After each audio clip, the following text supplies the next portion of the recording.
Is hunting at 600 yards really hunting? We're hoping to find out on this episode of Ron Spomer Outdoors Podcast.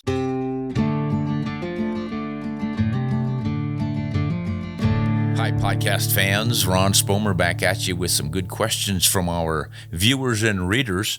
The team has put them together for me once again, and they tell me that one of them is going to involve 600-yard hunting, or is it shooting? Well, we're going to find out exactly what's going on here. This is from Mountain Militia, and Mountain Militia asks, there are these people who say shooting an animal at 600 yards isn't hunting. If you have the skills and the equipment, why not? Philosophical question here. Mountain Militia, this is going to be multiple answers, not multiple choice, but multiple answers depending on who is answering it. Because for some people, shooting an animal at 600 yards is hunting. For others, shooting an animal at 50 yards isn't hunting. Bow hunters will tell you the only real hunters are bow hunters, and only real bow hunters shoot animals at no more than 40 yards away. But then some other bow hunters will say, well, the only true hunter is a bow hunter who made his own bow, made his own arrows, made his own broadheads by chipping rocks, and only shoots deer that are inside of 25 yards. And it goes forever like this. But there are some real physical limitations on some of this stuff that I think we can use to make up our own minds on it. So, 600 yards. Are you a real hunter? I don't know. Was Jack O'Connor a real hunter? Was Elmer Keith a real hunter? Was your Uncle Jim a real hunter? Or anyone else who has shot an animal that far away? Or are they all some sort of unethical, irresponsible slobs? Obviously, this is not black and white. There are individuals who train and practice and can shoot beautifully and reliably and consistently at 600 yards. There are others who can't hit their butt with both hands at 150 yards. It's just the way it works. So what determines ethical or not comes down to knowing what your limitations are and hunting within those limitations. Certainly hunting is hunting. Whether you take your shot at 2 yards or 600 yards, you're still hunting. You're looking for the animal. You've got to get out there and find him. I would say, is driving down the road, spotting an animal, stepping out of the truck, sitting at the side of the road and shooting it, hunting or cruising? Good question. We get to ask these questions of ourselves and make up our minds on what we think is legitimate hunting and what is not. Because there are no hard and fast absolute rules the way there are in, say, a basketball game or a baseball game or even tennis or golf.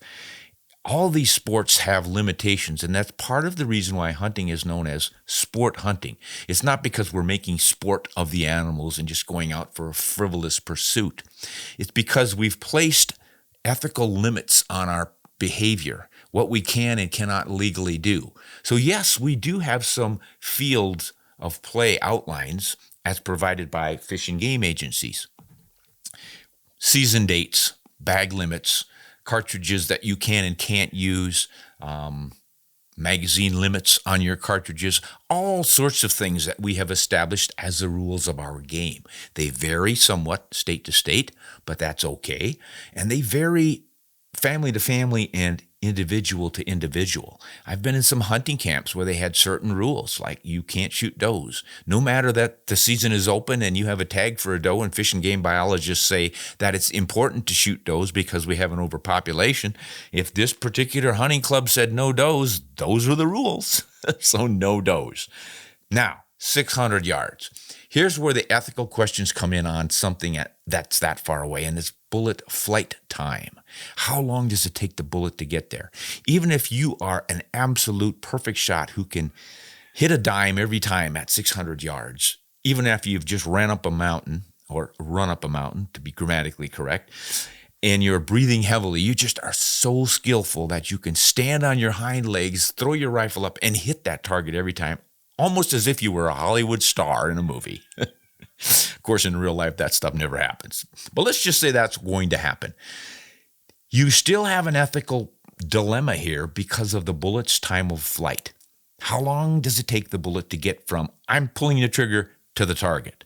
There's a little bit of time between your brain saying I'm pulling the trigger and you actually pulling the trigger. There's a little bit of time from pulling the trigger to the firing pin traveling down the length of the firing pin, traveling to the primer to strike it to ignite the powder. There's a little bit of time involved in the powder turning in from a solid into a gas to create pressure to drive the bullet down the barrel. All of this stuff happens in microseconds, but they add up. Then the biggest time is the bullet in flight. And 600 yards, depending on your launch velocity and the ballistics efficiency of your bullet, could be a half second or maybe as much as 3/4 of a second.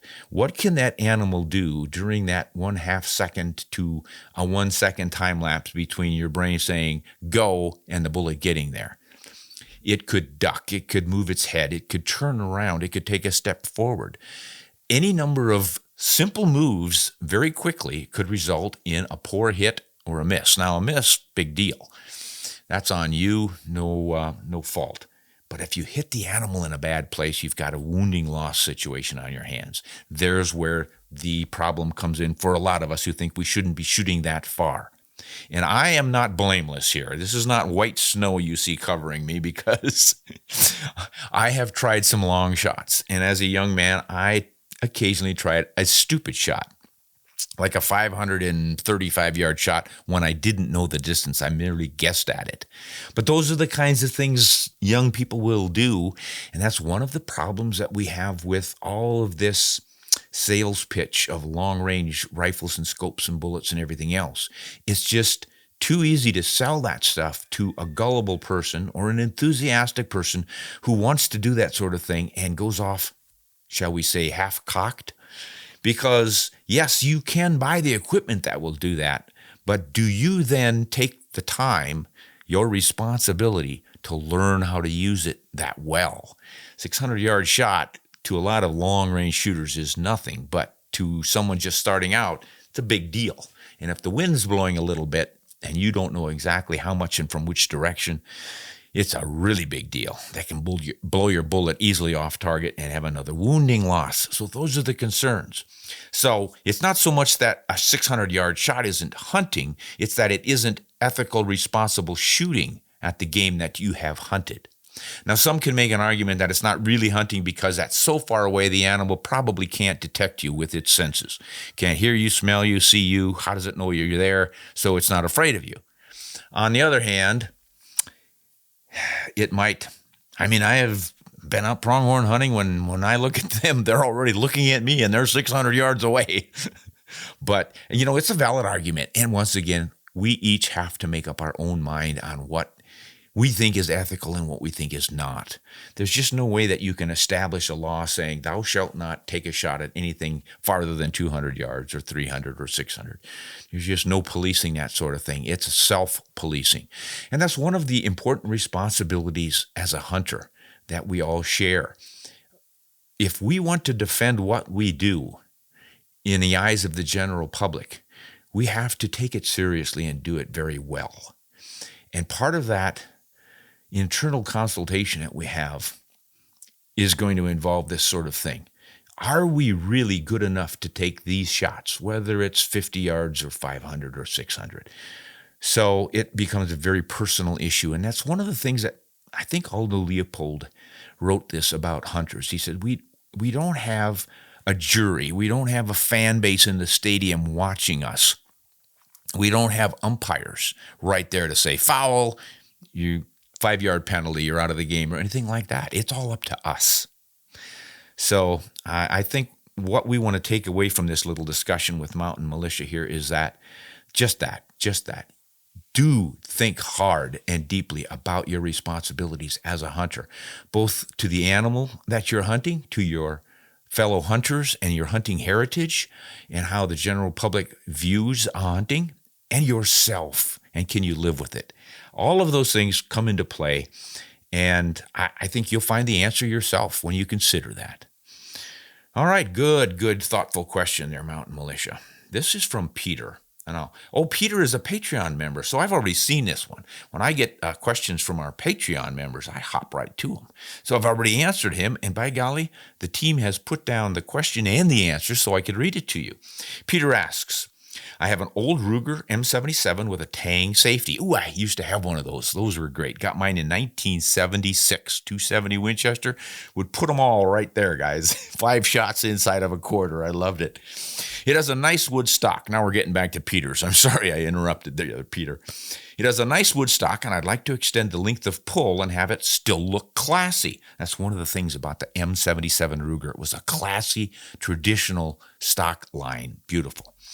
I don't like the look of just sliding a limb saver over the end of a classic red Ruger recoil pad. I need to extend about an inch, maybe a little more, and I have the scope moved all the way forward, and I'm still getting a little scope bite, so I do need a longer length of pull. Any ideas on how to adjust the length of pull on a rifle and keep it looking classy? Yes, get a custom stock.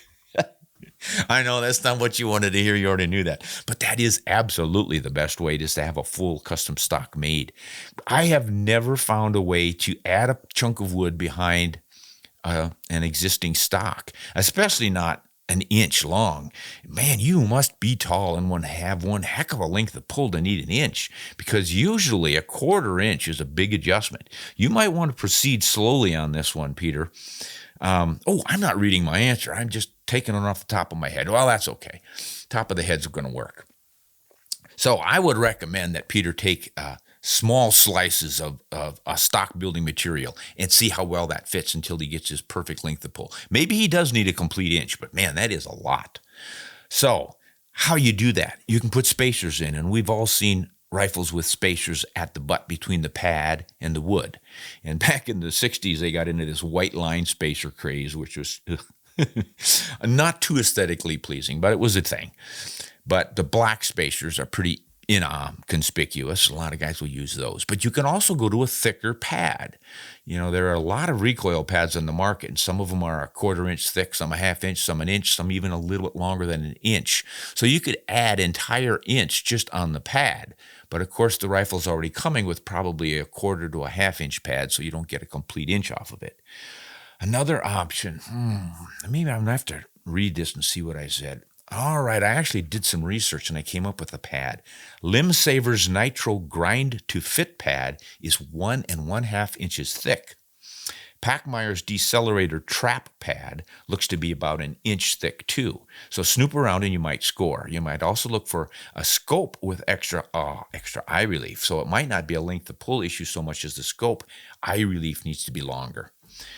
And you can get a mounted forward style, and I'm not real crazy about that one where it's a scout style where you've got a good, probably 18 inches.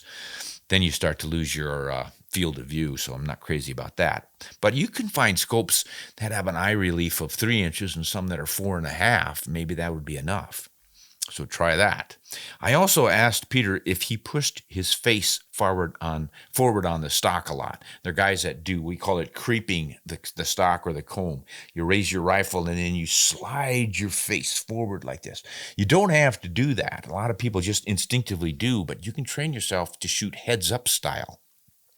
It's a popular shotgunning style that the Brits have used for a long time, and I like it for rifles too. Rather than moving your head down to the comb, you move the rifle into your shoulder pocket and high up to hit your cheek so that it hits your eye. And that way you're not moving around a lot. You just throw it up and there it is, looking right down the scope, or the open sights if you're using those. So you might want to try a more heads up style without leaning it forward, and that might take care of your scope bite problem. And you can also raise the comb. You may have to on that stock if you're keeping your head up. The comb needs to come up higher so you can see right down your scope. And you can check that with some aftermarket little tie-on or wrap-on comb risers. You can put little foam inserts underneath them and raise them higher and higher until you get that good eye alignment. That might fix it for you too. Let's see. Okay. And then I went back to asking him if he really needed that much length of pull. So that's about all I came up with. Now, if you're looking for replacement stocks, of course, you can Keep the original stock, so you still got your original rifle. Just screw it off, set it in the corner. I've got a lot of those sitting around. And then try the replacement stock. But if you really want a good-looking piece of wood, you're going to have to get that replacement stock with good-looking wood. Now, there are a number of synthetic stock replacements where you just drop it in, screw it down, and it's ready to go. But it's synthetic, and if you want walnut, you'll have to look for that. Now, one that I do know of right now, because I've been working with him, is Boyd's, Mitchell, South Dakota. And Boyd's was started by a gentleman that's about my age and just lived a couple towns over from where I grew up. So we probably saw each other at high school football games. But he's a straight shooter, and I really enjoy visiting with him. And he makes some really good laminated wood stocks. But they're also now making these drop-in stocks out of walnut. You can get fairly plain walnut or a little bit fancier grades. And I think they're getting up into some pretty nice figure in their walnut stocks for not all that much money. If I remember right, I checked their website once, and it was looking like around $400 to $500 for a pretty nicely figured walnut stock. So you might want to check that one out. All right, that was a good question about rifle stocks and lengths and all kinds of good stuff. Did you know for that just $5 a month, you can get access to all of my videos, including the ones that are not on commercial channels like this, at RSO TV? And it's just $5 a month? Hey, if you'd like to see them at your leisure, join up. Click the link below. And if you join RSO TV, you also get access to the RSO TV store where you can buy all of our goods at 15% off all the time. I'd sure love to have you. Now let's get back to our regularly scheduled programming. All right, what else do we have here? Seen that? No, that's pretty obscure. I don't think very many of us are interested in English big bore rifles and express sights. We might save that for another time. Let's see what else we have here. This looks interesting, guys. Acceptable accuracy is what this gentleman's asking about. Bo asks, I have a simple question, but one that bothers me every time that subject comes up. Why is it that certain hunting ammunition or hunting rifles have an acceptable accuracy that many hunters just accept as, that's good enough, 2 minutes of angle or something? And nobody bats an eye at that. But when a target rifle or target ammunition is anything greater than 1 MOA, everyone's upset. This irks me, as hunting is all about precise bullet placement, and ethical hunting of wildlife and target shooting is purely for the fun and sport of owning firearms. Is this possibly due to the contrast of the old school crowd of hunting and the newer technical generation of ELD shooting? I'd love to hear your opinion on this on a video or a podcast. Well, bingo, here it is. So it got a little confusing there at the end, but I think basically you're asking, why do some people say, it's good enough for hunting, and they get all worked up about target shooting? Well, even though target shooting might just be a fun game, hit or miss, it's serious business for target shooters. I mean, they're out to win. It's the same as golfing or any other game. You're there to win. You don't want to sort of come close to sinking the ball in a little hole out there. You want to win it. So the target shooters are looking to shoot new world's records or win the contest, and maybe there's some prize money involved or a trophy. So, of course, they are concerned about winning. And they're shooting at much tinier targets. Whereas hunting, why is it good enough? Generally, it's good enough because that particular minute of angle, 2 inches, 2 MOA is a little bit far, but this good enough to hit your target at hunting distances. Like 2 MOA at 100 yards means you're going to keep your bullets inside of a 2-inch circle. Well, the target you're shooting at, the chest of a deer, is more like a 10-inch circle, maybe even 12 of vital zone tissue. So 2 inches anywhere in there is good enough. And that's why we say that. But these days, most of us say 1 MOA. That's what you want for a hunting rifle. But the long-range shooters, they're going to want a half MOA or even a quarter MOA. So I think you're probably seeing more of that than I am. I don't hear too many people anymore saying, good enough. Back in the day, though, we called it 5-bucket MOA. Maybe it would be BOA, bucket. 5 buckets of accuracy. The idea was you would get the rifle out of the closet where most of them were stored because it was the day before deer season. Come on, Billy, we got to get out there and check our rifles.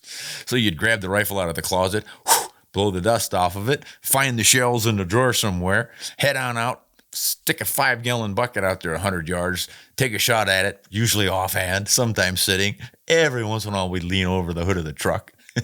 And if you hit the bucket, you were ready to go deer hunting. It was pretty pathetic. We are a lot more involved these days and a lot more precise and technical, and that's a good thing, a very good thing. And that's what I think most guys now, they're going out and they're shooting quite a bit, and they want that rifle to shoot MOA if they can get it there. In fact, I often have to talk guys into settling for 1.5. I'll say, guys, I wouldn't be too upset with this particular rifle and ammo you're shooting because it's putting everything in an 1.5-inch circle at 100 yards. That means at 300 yards, you just take 3 times that. You're still inside of what, 4-inch circle, 4.5? What's the problem? You're not shooting farther than that, are you? And most of them aren't. They're probably shooting at 100 yards. So that kind of accuracy is good enough for hunting a big animal. Now, it's not going to work to, let's say, shoot the eye out of a squirrel for supper. There you want real precision. So I think that's pretty much the answer, Bo. People get really worked up about target accuracy because they're trying to win something. And we hunters, we're just trying to hit that vital zone, which is a pretty big target. But I agree with you. Precision placement of your bullet for hunting is job one. So you're right on a ball for that one. You really do need to be concerned about that. Here's one from Dan. Dan says, the first time I went hunting with my dad, I used his uncle's 250 Savage. I want to say it was around 300 feet per second. I think you meant 3,000. 3,000 feet per second out of the barrel, though I can't remember the bullet weight. What I would love to know is why it isn't more popular. Is it because the 243 is just as or more popular? Hey, you're on to something here, Dan. This takes us way back to 1915. This predates World War I. And in 1915, they came out with the 250 3000 Savage, and the cartridge was designed by, my mind went blank right now. But he designed it for Savage. Charles, come on, Spomer. Sorry, guys. This happens every once in a while. The synapses don't fire right. I might come up with it sometime and I'll spit it out. But Charles Newton. See, you wait long enough, the old hard drive kicks one out. And he sold it to Savage, and they called it the 250 3000 Savage. Now, why did they put 3,000 back there? Because it went 3,000 feet per second. They wanted to set the record for velocity at the muzzle, and that was it, 3,000 feet per second. But to do it, they had to use an 87-grain bullet. Now, Newton wanted to use a 100-grain bullet because he thought that was a much more effective bullet for deer hunting. But it wouldn't hit the 3,000. So they, for marketing purposes, 87-grain bullet, 3,000 feet per second. You guys need buy this one. And boy, people did. They just thought this thing was great. So they then offered it with 100-grain bullets, and it was slower, maybe 2,800 feet per second, and then 117-grain bullets for better penetration and stuff. But it became an extremely popular deer hunting bullet because it was light recoiling, plenty fast enough. You did have those bullet weight options. People would use them on black bear back east as well, and it was really rolling until the 50s when the 243 Winchester came out. Now, this is a long time span. And in between there, they came out with other 25s, like the 25-06 and the 257 Roberts. That actually came out close to the same time as, well, maybe it was in the 30s when that one came out. A little more horsepower, a little bigger cartridge there, and then the 25-06. That was a wildcat, the 25 Varminter for a long time, I think they called it. And nobody picked it up as a factory round until 1969, I think, is when Remington came out with it, called it the 25-06 Remington. But the Wildcatters had been shooting and loading that one for a long, long time. And I think that one started up around the 1920s. But that was the champion for speed until Weatherby came out with the 257 Weatherby, shooting the same 25 caliber bullets, .257. And that one, of course, was the champ, and I think still is. I can't think of a 25 that goes faster than that. That's probably 200 feet, 300 feet per second faster than the 25-06. And that's probably 200 feet faster than the 257 Roberts and the 250. So see the old 250 starting to fall way back in the pack. And I think that's the reason why it fell out of favor, because the 20th century was all about velocity. Everybody wanted to go faster. So what happened with the 243, when that came out, it was doing about the same thing as this 25, the 250, but a little bit faster, and it had a higher BC bullet. Not that we talked about BC back in those days, but it would just shot a little bit flatter, and a lot of folks thought it was a better compromise for a varmint bullet, cartridge, and deer. It was a 100-grain bullet. You could hunt deer with it, no problem. But you went down to the 80-grain bullet or even a 70-grain bullet, and it was sleek and fast, and it was great for reaching way out there for rock chucks, woodchucks, foxes raiding the hen house, coyotes, and all that stuff. And that was really popular back then. So that one and the 6mm Remington, at the time it was called the 244 Remington, those two sort of took over from the 250. And of course, the 25-06 and the 257 Weatherby also knocked it down a peg. But it is a cool little cartridge and worth having. Not that anyone chambers for it anymore. It's going to eventually go away. But if you like to hand load and you have a custom barrel made, it'd be a fun one to play around with because it is such light recoil. It's just a sweet little cartridge, worth having. I can see why you fell in love with it on your hunt there. It's just a lot of fun, isn't it? But it really doesn't do anything the 243 Winchester doesn't do. All right, quick one.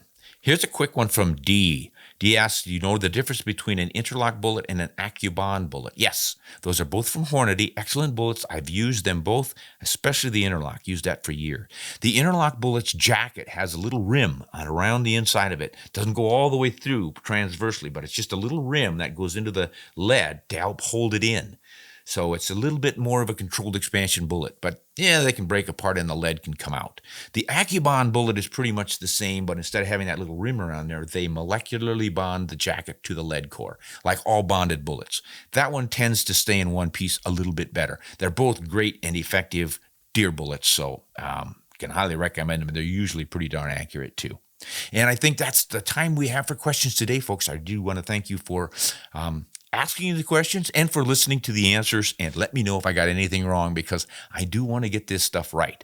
And you, as you heard me, we're trying to remember Newton's name. I don't always get it right. Thanks for listening. Until next time, this is Ron Spomer. Hunt honest and shoot straight.